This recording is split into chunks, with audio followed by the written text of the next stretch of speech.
Today we are reviewing arguably one of the most popular crossover SUVs in the world. Today we have the 2025 Honda CR-V Sport Touring model. Now this is a hybrid model. There are some gasoline options available, but today we've got the hybrid.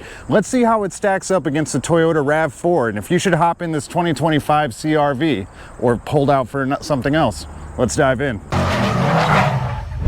I want to give a huge thank you to Honda of Lisle in Lisle, Illinois for loaning us this 2025 CR-V Sport Touring. If you are in need of a Honda, you can go to hondaoflisle.com and take care of all of your Honda needs. All right, starting off at the front of this 2025 Honda CR-V, I will say I really love how sporty it looks, and you've got some nice body lines going out throughout everywhere. However, you've got this large hand-sized Honda badge right there on the front with a honeycomb style grille. You know, it just looks really good, especially all blacked out. Down here you do have some functional air vents, which is absolutely fantastic. The whole front end is completely functional. It's got some parking sensors and your front cameras up here. Overall, it looks really good. I think the sporty design is good. You've got some nice LED tri-beam headlights with your daytime running lights. However, something that is missing from this 2025 CR-V is there's no fog lights. What's going on with that? Moving along to the side though, we do have some nice blacked out 19-inch wheels wrapped in some summer tires currently. We got a little bit of plastic going around the fender rails. However, we do have a turn signal indicator there on the side. Again, if you look down the side, we've got this nice body line running all throughout the side of the vehicle. On our side view mirrors, pretty typical. We've got unpainted glossy black at the top with some black plastic on the bottom, turning indicator and lane departure warning.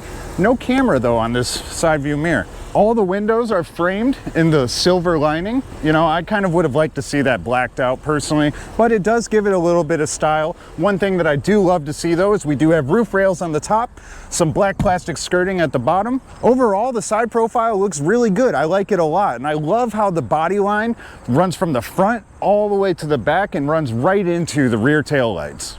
I just think it looks good. It adds some character, keeps a nice sporty feel to it. All right, moving along to the rear of the CR-V, like mentioned, you do have these tall tail lights. They look really good, you know, look a little exotic. They stick out nicely. I like them. You got the body lines running through the sides here, a nice CR-V badge, Honda badge, Sport Touring badge, and then an all-wheel drive sticker.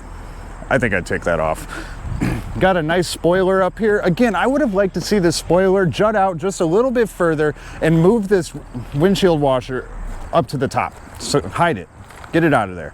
But overall, the rear end does look really good. On the left hand side, you've got a fake exhaust tip, you've got a real exhaust tip on the right, a little bit of air diffuser here for some efficiency. Now, although you don't currently have a hitch on this model, you can put one on and you can tow up to 1,500 pounds. Hey, not too bad. But here we've got our remote, nice little small remote with basic features. You can pop the hatch, push start, horn, and then your lock and unlock, of course. Now this 2025 CR-V does have the kick to open feature, which is always handy. There we go, we got it opening now. So that's always great when you've got a kid in one arm, some groceries in the other, and you got to get them in here. But in the back here, we do have 39 cubic inches of space, a nice low floor. There is no storage under here, it does not open. But on the left hand side here, we do have a tire repair kit. That's pretty cool. And then above that, we've got a 12-volt outlet in your cigarette jack style, a light over there, a sub, and that's about it. Overall though, plenty of space. And now, let's see if it's gonna chop my arm off. Doo-doo. No problem. All right, let's move on to the interior of the 2025 CR-V and see how she is. We got the key in our hand and it's locked currently, and what I love is it does have the courtesy unlock, so it's nice and easy to get in. But right on the side here, you can see the panel actually looks pretty good. You've got some nice contrast stitching here, a little bit of like black textured plastic, aluminum handle. You know, of course, your memory seat functions, window and side view mirror controls, all really standard there. A little bit of storage down here. I don't know what you're gonna fit in there because my Yeti bottle will not fit. Now the seats especially. I do think they look really good. You've got lots of contrast stitching going on, nice leather with some perforations in the center here. The seats are heated, and on the driver's seat you do have 10-way power control, so that's always great. Just typical black door sill here, nothing to write home about, but overall I think the seat looks really nice for the 2025 year. Now, I actually really do love the interior of the 2025 CR-V. I love the honeycomb style vents they have going all throughout the center of the dash for your air vents. You can't even tell they're there. I just think it looks really good overall. But you've got your hatch release, your traction control, nothing crazy going on there. 7-inch digital gauge cluster behind your steering wheel, so that's nice, with menus that you can flip through that we'll show you. But on the left hand side you've got your basic turn signal and lights, and then on the right hand side you've got your windshield controls and what have you, so nothing crazy there. A couple manual shifting paddles. On the left hand side of the steering wheel you've got your multimedia functions, right hand side your safety features. But one thing I've never actually seen before is you've got your heated steering wheel button on your steering wheel itself. Right there in the palm of your hand, they say, huh? But a nice black leather steering wheel. It's got a little bit of shape to it at the top here, and you know, it's nice and soft, and I love the contrast stitching running all throughout the center here. All right, for your infotainment center here, you do have a 9-inch touchscreen display with a couple physical buttons, which is great. You've got a physical home button, back button, volume knob, and a track skip button. This is running Honda's latest software, of course, because this is a 2025 model, so you can expect updated map icons and things like that, as well as our 12-inch Bose sound system. And below there, you've got your hazard button and your physical buttons for your dual climate zone control and your heated seats for your driver and your passenger. So that's great. What I love is down here, you've got a wireless charger with a little bit of storage around it, a Type A port, a Type C port, a 12-volt outlet in your cigarette jack style, the nice contrasted black leather boot for your gear selector, your drive mode. You've got Eco, Normal, Snow, and Sport. So that's great. And all the CR-Vs are equipped with downhill acceleration control, electronic parking brake, and then of course your brake hold button. Now, I will say that the cup holders are not all that big. You're not fitting Yetis in there or anything like that, but of course you got a couple cup holders with a weird little storage tray behind it. Nice padded armrest here, and then you got a tray for things and a nice deep center console here. Above your infotainment center, you do have your rear view mirror, of course. Now, this does not have auto dimming, but in the center right here, you do have a button for your dimming, and then your dome light controls and your sunroof controls. Love the sunroof. And then a little container for your glasses here, and I bet you this won't even fit mine. Oh, it does. So that's not bad. These are pretty big. But what you will notice that is currently missing from the CR-V is HomeLink buttons. Where are they? I mean, it's not that hard to put them in. So you're missing that. That's kind of unfortunate. You've got nice soft touch plastic up here. No heads-up display or anything like that. But hey, this is only $42,000. I think it should at least have ventilated seats or something though. Moving on into the rear of this 2025 Honda CR-V. The rear door is designed exactly like the front one, except of course you're missing all those other buttons and features, but I like that it's styled just like the other one, and they didn't cheap out on the stylization. Currently, the driver's seat is in my current seating position. I'm about 5'9", and as you can see, I've got plenty of space here. If I was a little bit bigger, or if I was Uncle Steve's size, it might be a little bit rough, but overall, it's really roomy in here. But in the center, you've got 2 air vents and 2 Type C ports. Love to see that. Good connectivity for the fam in the back.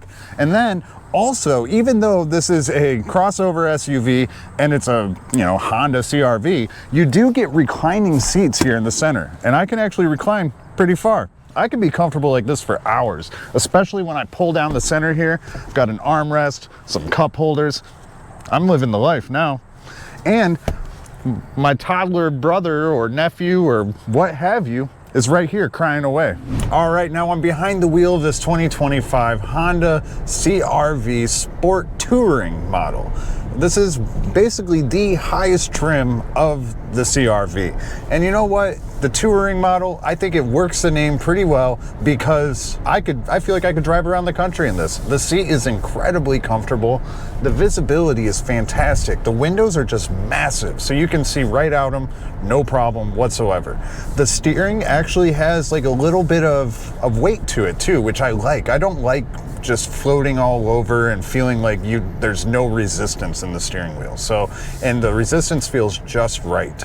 You know, this isn't a massive engine or a massive crossover or anything like that, so it's not exceptionally fast by any stretch of the imagination, but CRVs have never been known to be fast anyways. So I think that's fine. You know, you get good gas mileage and a comfortable ride. What more do you need? You know, there are a couple things that the CRV is missing that I do wish it had that would just make it a little bit better. You know, like it is missing a 360 camera, it's missing ventilated seats. You know, that's not really the end of the world, but I would just like to have them. But regardless of what it is missing, it does have a lot of things that you've grown to love in your vehicles. Like, you know, it has a wireless charger. It's got wireless Android Auto and wireless Apple CarPlay. You know, that's absolutely fantastic. It's got a nice and big backup camera as well. Overall, I don't think that missing those things is necessarily a deal breaker. I would just like to have them. So maybe it's just me, but you know, the car does feel nice and responsive, even in eco mode. Let's take it out of eco mode, throw it in sport, and get ready to do our 0 to 60. So when you do put it in sport mode, you actually hear a lot of engine noise. When we were in eco mode, it was like whisper quiet. Just like it is with the wind noise, you don't hear any. But the engine, when you put it in sport mode, it gets loud. Like, I can hear it really well, barely accelerating, only going 40 miles per hour. For the 2025 year, Honda claims that they've adjusted the seating position for the driver to help with driver fatigue. And you know, I must say that it does feel quite comfortable to sit here, and more comfortable than past CRVs. So I think that they accomplished their goal. And the view while you're in here, just the interior of the CRV, I think it looks really good. You can tell that they did take some aspirations from the Honda Type R and things like that, but it's like not too sporty, it's just sporty enough. I think it looks really good. All right, now we got our race box set up. Let's go ahead and do our 0 to 60 test in this 2025 CRV Sport Touring. So here we go. We're in sport mode. You know, it's not fast. It doesn't feel very fast, but man, the engine gets really loud, that's for sure. And there we go, 60 in 8.61 seconds. We hit the 30 in 2.99 seconds. So you're not getting anywhere fast, but it will get you there comfortably. How about we go ahead and get Uncle Steve in the driver's seat and see what he thinks about this 2025 CRV. So now is time for Uncle Steve powertrain. For this 2025 Honda CR-V Hybrid Sport, has five different trim level. However, for the gasoline engine one, they have 8 different trim level. Well, today I'm going to focus on this one, the hybrid model. It has a 2.0 liter inline-4 engine with 2 electric motor. It's producing 204 horsepower and 247 foot-pound of torque. 0 to 60 supposed to be 7.6 seconds. However, with Josh driving skill, we only get like 8 something, unfortunately. I think it's because of how large you are. You know, it's not, they're just not prepared for a 7'4" Asian man to get in here. Yeah, and I'm big, like 7'4", and I feel so much, it's actually pretty comfortable. And I have to agree with you, the seat has been improved from Honda, and it's more push, you know, more pushing for more action. Yeah. So it is a full-time all-wheel drive with a CVT transmission. Yeah, unfortunately it's CVT. However, in my experience or while working at the shop, I have not seen a lot of the Honda CVT that broke down. Mostly it's just Nissan and Subaru. So I would say Honda CVT is quite reliable. For the fuel economy, it is 43 miles per gallon for the city and 36 miles per gallon for the highway. That's not bad for a crossover SUV. As a hybrid, so it's pretty good. Yeah. But you know what? When you talk about hybrid, right, you think about like this kind of slow, safe gas, but this is not the case. Believe it or not, this is faster than the gasoline model. And it has higher horsepower than gasoline model. Well, for the pricing, I have to just ask Josh, which is always ask Josh about the pricing. He know the money. I'm the money man. Yeah. All right, now when it comes to the pricing for the Honda CR-V in 2025, we're just gonna look at the sport models because all the sport models are hybrid powertrains. Starting out with just the Sport, it comes in at $35,700. The Sport L comes in at $38,700. And the Sport Touring, which we're driving today, the top of the line Mac Daddy of the CR-V, comes in at $42,150. You know, so you've got a little bit of luxury in here. It's not quite on the level of your Mazdas or Lexuses or anything like that, but it's below their price for the entry level. So what do you think, Steve? The price is really close to the gas and engine models. Yeah, around the same price. Yeah. So it's really tough for consumer to pick one. But I assume most people will pick the hybrid. Yeah. You know. They want the efficiency. Yeah, and the horsepower actually a little more than the gasoline one. So let's talk about the drive. The drive actually is really good. It's pretty sporty. The steering wheel is tight. The seat is good. Space is good. Even to put the baby seat in the back, you still have a lot of room. And the interior is really good except the honeycomb grille. I feel like we collect the dust, so it's hard to clean. But the style points. It's really good style, but I don't wanna. Do you want to have a car have like a lot of dust behind the honeycomb? No, you're right there. But how are you gonna clean this? This problem is like it's hard to clean. Compressed air. Psh. Wow. Yeah, that work. Or you can blow it too. Yeah, that's the only thing I don't like. Besides everything, it's just great. It's a simple, average vehicle from point A to point B with some cool feature. That's what I think is just normal, simple car. I like simple car, you know. I agree. It's nice and simple, comfortable, and efficient. What more do you need? So in conclusion, there you have it. This 2025 CR-V is just as great as the last models. You know, you've got some updated things. It's more comfortable. The price isn't out of this world either. You know, overall, I think it's just a good value for a good crossover SUV. Yeah, I agree.